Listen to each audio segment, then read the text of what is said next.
며칠 전 조경 공사를 위해 도로에 있던 인부를 승용차가 덮쳐 운전자까지 모두 3명이 숨졌는데요. 그런데 KNN 취재 결과 도로 한 차선을 막고 작업하던 작업장은 도로 점용 허가조차 받지 않은 걸로 드러났습니다. 최혁규 기자의 단독 보도입니다. 흰색 승용차가 빠른 속도로 덤프트럭을 뒤따릅니다. 순식간에 트럭을 앞지르더니 도로 위 작업장을 그대로 덮칩니다. 이 사고로 차량 운전자와 신호수 등 3명이 숨졌습니다. 편도 3차선 도로 가운데 한 개 차선을 막고 나무를 옮겨 싣는 작업을 진행하고 있었습니다. 사고 당시 작업 차량이 있던 곳입니다. 저희 취재진이 확인해보니 해당 구간 차량의 도로 점용을 받지 않은 곳이었습니다. 사고 현장 인근에서는 대저수문 개선 사업이 진행 중이었습니다. 하지만 발주처인 부산시는 사업 현장 주변만 도로 점용 허가 신청을 했을 뿐 정작 식재 작업 현장에서는 허가를 신청하지 않았습니다. 저희가 허가를 내드린 곳은 대저수문 근처 이 지역입니다. 그러니까 실제 사고 난 지역하고 아주 많이 동떨어진 곳입니다. 도로 점용 허가를 받기 위해선 도로 위 사고 위험을 낮추기 위해 안전관리 계획서를 제출해야 합니다. 하지만 사고가 난 식재 작업 장소는 불법 점용이라 안전관리 계획서도 없었습니다. 사고 원인을 수사 중인 경찰도 불법 도로 점용 여부에 대해서 집중적으로 살펴볼 예정입니다. 지난 5월 부산 황령터널에서도 작업 중이던 신호수가 졸음운전 차량에 치여 숨지는 등 도로 위 작업장에 대한 철저한 안전관리 목소리가 커지고 있습니다. KNN 최혁규입니다. 한 대형 술집에서 새 건물주가 위층 배관 공사를 이유로 가게 천장을 뚫어 논란입니다. 가게에 몰래 들어와 공사한 건데 양측 간 고소전이 오가고 있습니다. 무슨 일인지 조진욱 기자가 취재했습니다. 부산 해운대 구남로의 한 호텔 건물에서 5년째 술집을 운영하는 A씨는 지난 추석 연휴 가게 CCTV를 보다 깜짝 놀랐습니다. 문 닫힌 가게에 작업인부들이 몰래 들어와 건물을 뜯고 있던 겁니다. 지금도 심장이 떨리고 이거는 뭐 내가 잘못 본 줄 알고 지금 이게 일어날 수 있는 일인가. 경찰까지 출동했는데 알고 보니 건물주가 보낸 작업인부였습니다. 이렇게 가게 천장에 구멍이 뚫린 곳은 10곳이 넘습니다. 가게 안에 설치된 방음벽도 부쉈습니다. 갈등은 2년 전쯤 건물주가 바뀌면서 시작됐습니다. 건물주와 술집은 세금과 퇴거 문제로 소송을 벌였고 법원은 나갈 이유가 없다고 판단했습니다. 이후 위층 가게가 나가면서 리모델링 공사가 진행됐는데 배관 공사를 놓고 다툼을 벌이다 일이 난 겁니다. 특히 공사 중 불꽃이 뚫린 구멍 아래로 튀어 사람이 맞기도 했습니다. 건물주에 갑질 갔어. 내 건물인데 내 마음대로 하겠다. 건물주는 오히려 세입자 갑질에 공사를 못해 수억 원의 손해를 입었다고 말합니다. 또 계약상 술집 인테리어도 건물주 소유고 문제 시에는 강제로 출입할 수 있다고 주장했습니다. 천정이 내려앉는 것도 우리 피해. 거기에 문제가 생기면 우리 재산상의 피해가 발생하는 거거든요. 그래서 재산상 관리를 위해서 조사를 하고 수리가 들어간 거예요. 서로 간 고소전이 계속되는 가운데 관할구청은 방화벽까지 뚫린 것으로 보고 건축법 위반 여부를 조사하고 있습니다. KNN 조진욱입니다. 전공의 집단 사직 사태가 발생한 지 이제 8개월이 지났습니다. 그동안 의정 갈등은 해결될 기미가 보이지 않고 있는 가운데 과중한 업무에 시달리던 지역 대학병원 전문의들이 300명 넘게 병원을 떠났는데요. 지역 의료 붕괴에 대한 위기감이 커지고 있습니다. 황보람 기자입니다. 지역 최대 거점 병원인 부산대병원입니다. 유방암, 폐암 등 항암 치료를 전담 관리하는 혈액종양내과는 현재 전문의가 5명입니다. 하지만 올 연말까지 이 가운데 3명이 병원을 떠나겠다는 의사를 밝힌 것으로 확인됐습니다. 전공의 사태 뒤 인력난에 따른 과중한 업무가 주요 원인인데 항암 치료 기능 자체가 제대로 유지될 수 있을지 우려가 큽니다. 우선 지금은 아주 공식적으로 등록 수리를 하고 저희 내부적으로 또 이렇게 검토를 하고 또 해결 방안을 좀 마련해야겠죠. 지역 대학병원 전문의들의 사직은 가속화하고 있습니다. 전공의 사태가 시작된 지난 2월부터 8월까지 사직한 부산 경남 전문의는 모두 321명입니다. 지난해 같은 기간과 비교하면 55%가 늘어난 숫자입니다. 전공의 사태로 대학병원 기능이 사실상 반토막 나면서 처우나 환경이 더 좋은 2차 병원이나 수도권으로 급격히 이동하는 겁니다. 최근에 이제 고급 인력을 교수들을 영입을 해가지고 대학병원 못지않게 이제 중증 환자들 치료를 하고 있으니까 계속 영입을 하죠. 이 같은 현상은 중증 진료 중심의 상급 종합병원을 만들겠다는 정부의 의료개혁 방향과도 배치됩니다. 특히 필수 의료 과목에서 대학병원 전문의 이탈이 계속되고 있어 지역 의료 체계 자체가 무너질 수 있다는 우려가 나옵니다. 지역 필수 의료는 거의 박살이 났고요.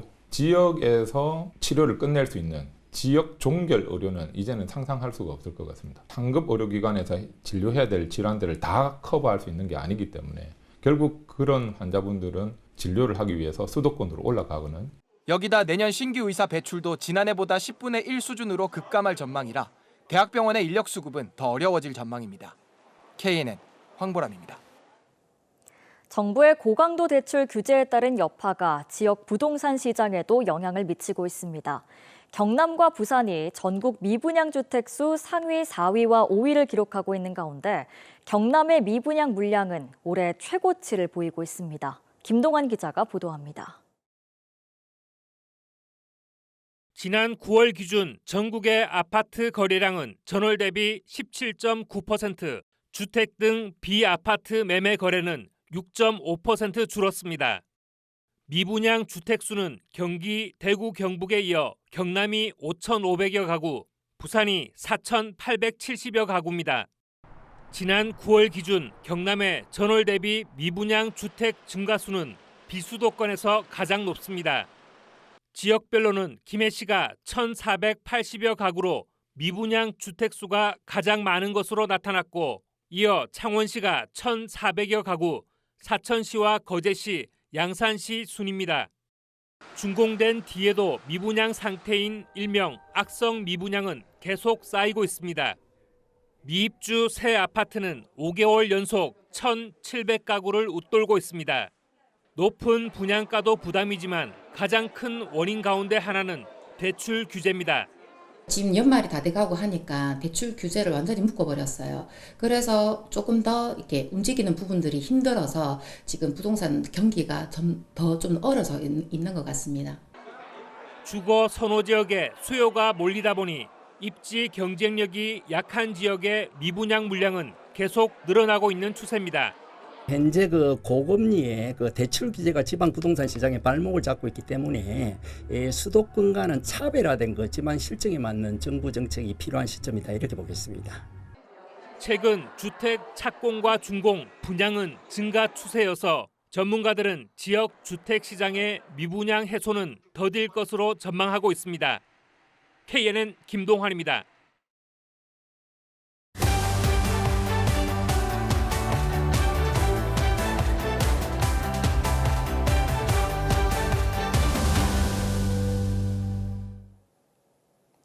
다른 지역보다 소상공인 비중이 높은 부산은 경기 변동에 취약한 산업 구조입니다. 그만큼 기업으로도 성장할 수 있는 강한 소상공인 육성이 필요한데요. 지역 스타 소상공인을 유니콘으로 키워내는 사업이 첫 발을 내딛고 있습니다. 동네 가게를 유니콘으로 렛츠고 라이콘 김건영 기자입니다. 쓸모없어 보이는 오래된 항만 창고가 역사를 품은 힙한 문화공간이 되고 동네 분식집과 동네 디저트 가게, 동네 커피숍도 자신만의 경쟁력을 무기로 지역에 대한 남다른 고민을 품자 지역사회가 주목하기 시작했습니다. 지역에서 유니콘을 꿈꾸는 혁신 소상공인, 이른바 라이콘 유망주 10곳이 모였습니다. 경쟁률 4.2대 1, 지난 여름부터 시작된 서류 심사와 발표 평가 등을 거쳐 뽑힌 곳들입니다. 스타트업 투자업계에서도 지역 소상공인들의 성장 가능성에 큰 관심을 보입니다. 지역에 있는 아이템들이 어떻게든 지역에서 성공을 한다면 충분히 세계 무대에서도 모두가 좋아할 수 있을 만한 특색을 가지고 있다고 볼 수 있다고 생각을 합니다. 심사위원들로부터 높은 평가를 받은 업체는 투자 확약의 기회를 거머쥐었고 이미 사업 모델을 인정받은 비건 파우더 제조 스타트업은 5억 원 투자 유치에도 성공했습니다. 지역에서 나고 있는 농산물을 얼마나 더 많이 활용하면서 얼마나 더 세계로 보낼 수 있는가에 좀 집중을 하고 있습니다. 지역에서도 라이콘을 키워내보자는 시도는 올해가 원년입니다. 소상공인이 많다는 지역적 약점을 오히려 기회로 만들기 위해 KNN과 BNK금융이 힘을 모았습니다. 소상공인이 저희 지역의 힘이라고 생각합니다. 우리 소상공인들이 살아야 저희 지역이 사는 만큼 저희 부산은행도 저희 그 소상공인 지원에 적극적으로 참여하도록 하겠습니다. 부산시 역시 지난 4월 미라이콘 육성 계획을 대대적으로 발표했습니다. 생활과 관련된 의식주와 관련된 기업들이 굉장히 많습니다. 그런데 이제 이런 기업들도 세계적인 기업으로 성장할 수 있거든요. 국내적으로 또 국제적으로 성장 발전할 수 있도록 계속적으로 지원해 나갈 계획입니다. 가장 지역적인 것이 글로벌 경쟁력이 될 수 있는 글로컬 시대. 소상공인을 위한 성장 사다리가 놓이기 시작했습니다. KNN 김건영입니다. 김해, 양산, 울산을 1시간 생활권으로 묶게 될 동남권 순환광역철도가 기획재정부의 예비타당성 조사 대상에 선정됐습니다. 총 연장 54.6km의 동남권 순환광역철도는 김해 진영과 양산의 북정, 물금을 거쳐 경부고속철도 울산역을 연결하는 노선입니다. 기획재정부 예타 대상 선정에 따라 한국개발연구원은 1년에서 2년 동안 동남권 광역철도의 기초 자료와 수요 편익, 경제성 등을 분석하게 됩니다. 부산의 대표적 2차 전지 기업인 금양의 류광지 회장이 주식 1,000만 주 4,100억 원 상당을 무상 증여하기로 결정했습니다. 또 3천억 원 규모의 제3자 배정 유상증자를 결정했습니다.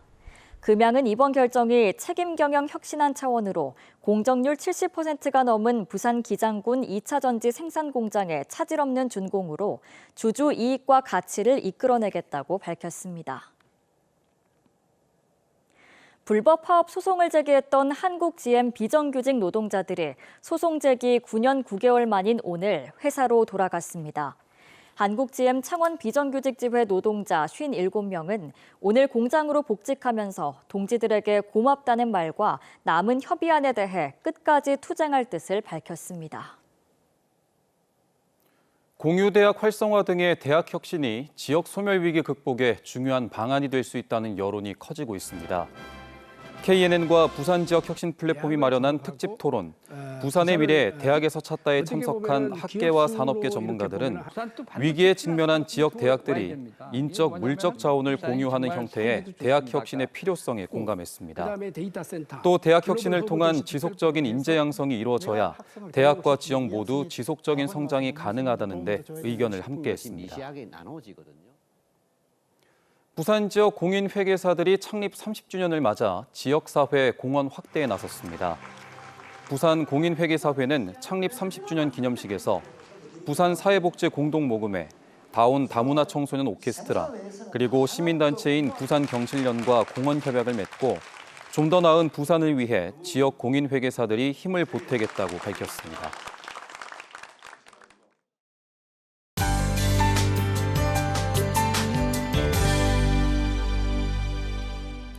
세력이 크게 약화된 태풍 콩레이는 내일 새벽에 모두 소멸되겠습니다. 이 태풍이 몰고 온 수증기로 지금 남부와 제주를 중심으로는 비구름대가 분포해 있는데요. 특히 오늘 밤사이 많은 비가 예상돼서 주의가 필요하겠습니다. 이 비는 내일 오전이면 모두 잦아들겠습니다. 그 사이 부산과 남해안에 80mm 이상, 그 밖의 지역에도 20에서 최고 60mm 정도가 예상됩니다. 바람도 매우 강하게 불겠는데요. 특히 내일 오전부터는 바람이 더 거세지면서 부산과 거제, 통영에는 강풍특보가 내려질 수 있겠습니다. 쌀쌀했던 오늘과는 다르게 주말인 내일은 낮 동안 온화함이 감돌겠습니다. 부산의 낮 최고 기온은 22도, 김해 23도로 오늘보다 5도에서 8도가량이나 높겠습니다. 비는 내일 오전부터 낮 사이 대부분 그치겠지만 동해안 지역은 밤까지 이어지는 곳이 있겠습니다. 내일 아침 기온은 오늘보다 높게 출발하겠고요. 낮 기온은 진주와 사천이 22도가 예상됩니다. 경남 중부 지역의 낮 기온은 창원과 거제, 밀양 모두 22도가 예상됩니다. 부산의 낮 최고 기온은 22도, 김해 23도로 평년보다 높겠습니다. 모레까지 해상에는 풍랑특보가 이어지겠고요. 물결은 최고 6m까지 매우 높게 일겠습니다. 또 해안가에서는 너울성 파도와 저지대 침수에 주의하셔야겠습니다. 모레부터는 맑은 날씨를 회복하겠고요. 다음 주 화요일부터는 아침과 낮 기온 모두 급격하게 떨어지겠습니다. 날씨였습니다.